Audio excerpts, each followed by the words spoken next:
Hello, sports fans. Jim Coyle with Indiana Sports Beat Radio. Thank you for stopping by our YouTube channel. Make sure to hit the subscribe and notifications toggle so you never miss a thing. All of our content up here every day. Looking forward to it. Thank you, and we'll see you on the radio.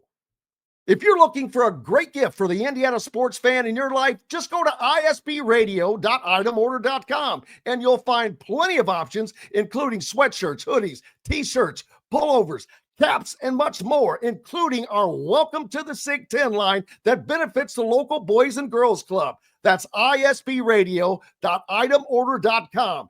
isbradio.itemorder.com.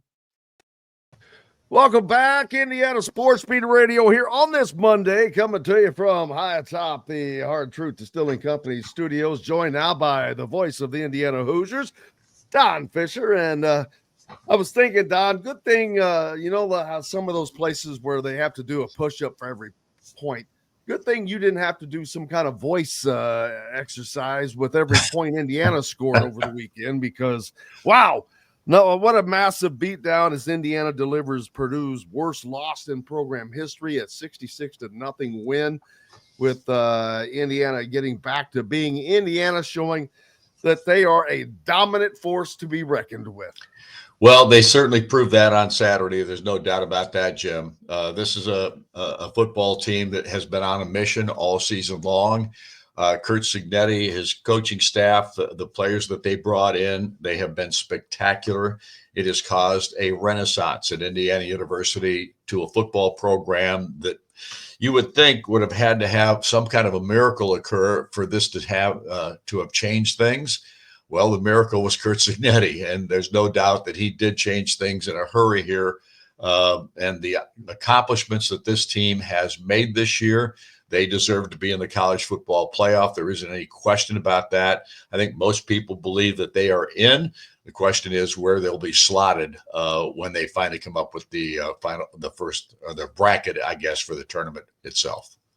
Yeah, those options are many. I mean, there's a possibility of a rematch with Ohio State. There's a possibility of a game with Penn State, Notre Dame. All of these intriguing potential matchups, Georgia, all of these potential matchups that are very intriguing, Don, except for the Ohio State one, just because it would just be a rematch. But these other ones, and so one of them are going to happen, but the mere thought of Indiana playing at Notre Dame for a playoff spot or at Georgia between the hedges, I mean, just that thought is pretty wild, but it is a reality, and it's going to become a reality in about 3 weeks. There's no question. And that's going to be the interesting scenario in regard to the committee and how they think about things. And the way they've talked about Indiana through these several weeks leading up to this point has been pretty significant. And I think from a positive perspective, I think Indiana is going to end up, they could get as high as an 8 seed in this event. If that happens, I think they host a game. So we'll just have to wait and see how this all plays out. You can't get in the committee's minds. Obviously, nobody's a mind reader at this point.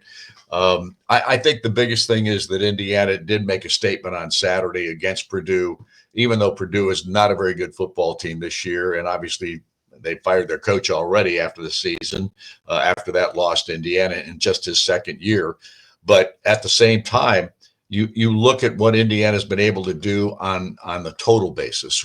They had a less strength schedule than a lot of these teams that are in the playoffs, but they dominated every team that they played when they won, and they won 11 times out of the 12 games this season. So, and I think they'd be a different football team playing Ohio State the second time too. I think that would be factual. So all I can tell you at this point, Jim, is that this has been a tremendous, tremendous turnaround for Indiana football. It has been fantastic from a fan base perspective. That fan base is turning out like we've never seen it turn out before. Since I've been here 52 years watching these teams play.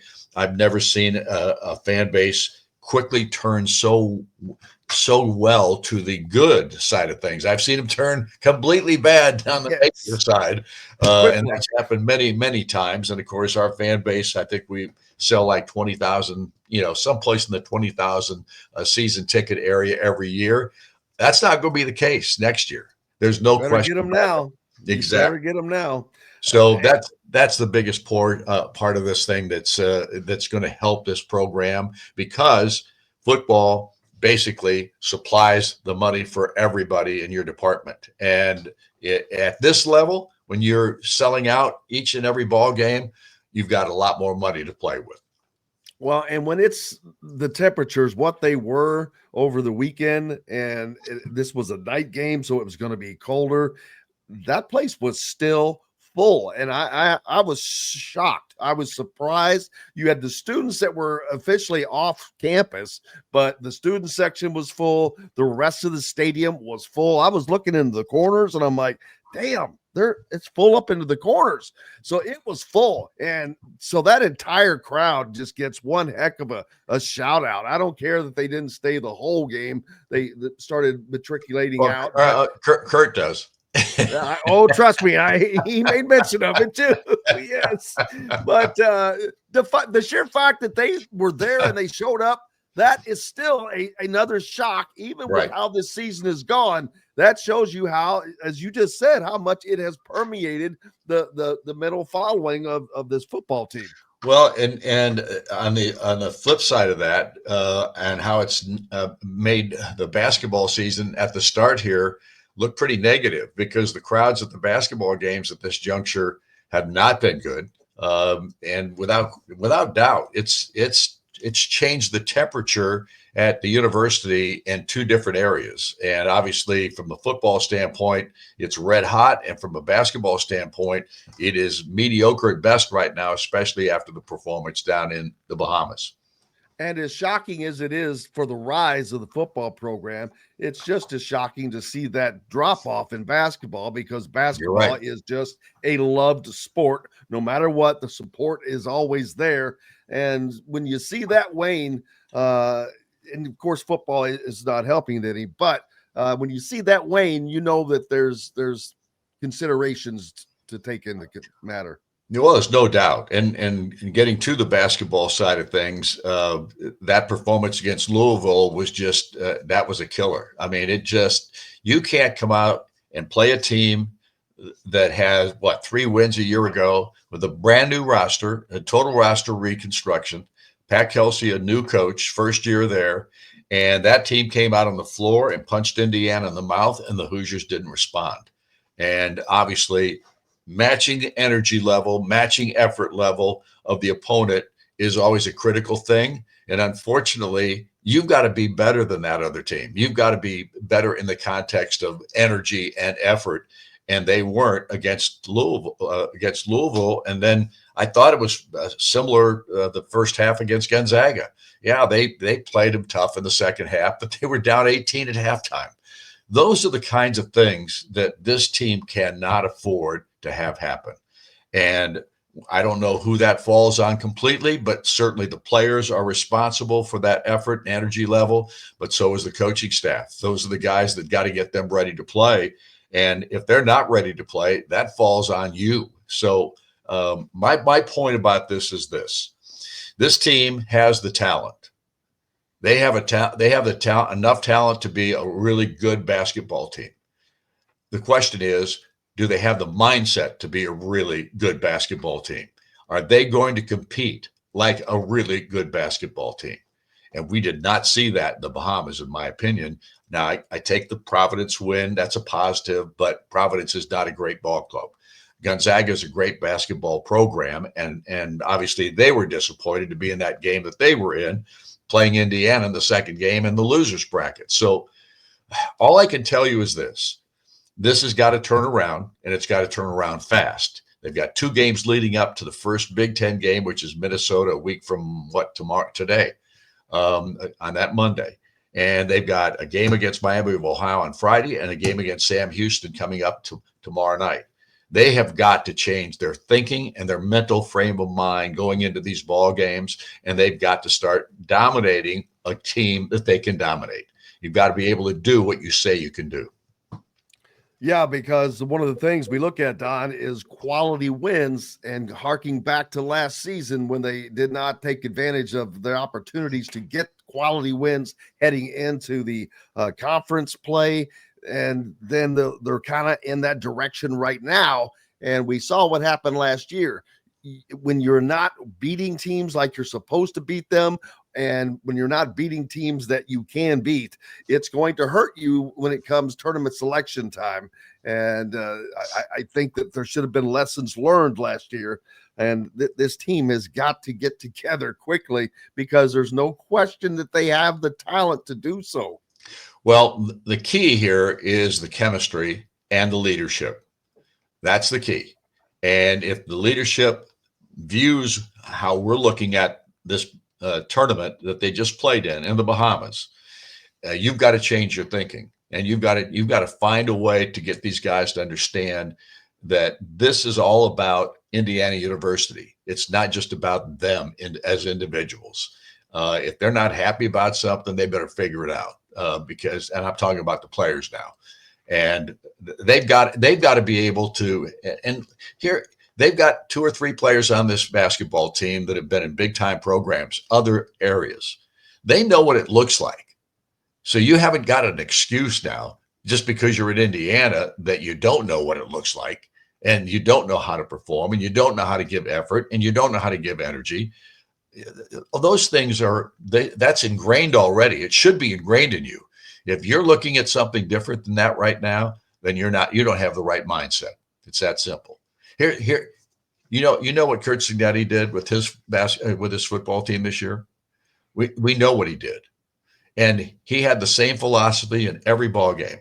One play at a time, first place to the last, regardless of competitive circumstances. Never too high, never too low. Smart, disciplined, poised, fast, physical, relentless. It's a perfect recipe. It's the perfect recipe. All you got to do is do those kinds of things, install that kind of thinking process, and you will be successful. And I don't care who you play. And you're absolutely correct. And if you hear him talk, you will hear him all the time dropping those into what he says, because it is a part of everything he does, how he does it, when he does it, every day, day in, day out. Yep.